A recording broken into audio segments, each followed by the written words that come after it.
नमस्कार मित्रांनो. मित्रांनो, तळलेलं खाताय का? बरेच लोक तुम्ही बघत असाल तळलेलं खूप खातात. पण मित्रांनो, तळलेलं खाणं आणि त्याच्यामुळे हृदयाला त्रास होणं किंवा आर्टरीज ब्लॉक होणं अशी गोष्ट नाहीये. तळलेलं खाणं कोणत्या तेलात तळताय इथं मात्र प्रॉब्लेम खरा आहे मित्रांनो. बरेच लोक काय करतात, की हे जे काही रिफाइंड ऑइल्स असतात, जे आपण आता सध्या मार्केटला बघतोय, ते ब्लिचिंग केलेले असतात, केमिकल्स असतात आणि ते व्हेजिटेबल ऑइल्स आहेत. त्याच्यामध्ये ओमेगा 6 नावाचा घटक जास्त असतो.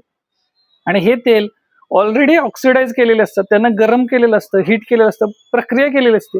आणि प्लस तुम्ही घरात आणता आणि त्याच्यात वारंवार तळता आणि एकदा तळत नाही तर त्याच त्याच तेलात सतत तळता आणि तुम्ही हॉटेल रेस्टॉरंटमध्ये गेला तर बघता की ते तेल सारखं तळलं जातं आणि त्याचा परिणाम मात्र शरीरावर जास्त होतो.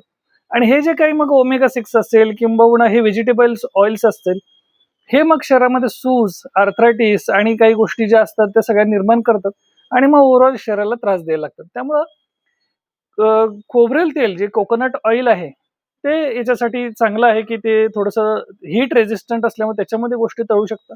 त्यातल्या त्यात तूप जर तुम्ही आहारात ठेवला, ह्या ऑइल्सपेक्षा तुपामध्ये जर तुम्ही काही गोष्टी वापरसाल, ते फायदेशीर आहे.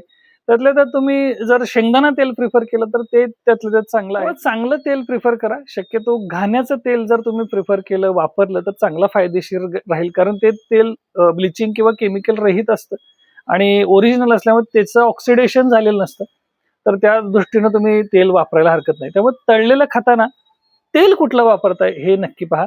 धन्यवाद.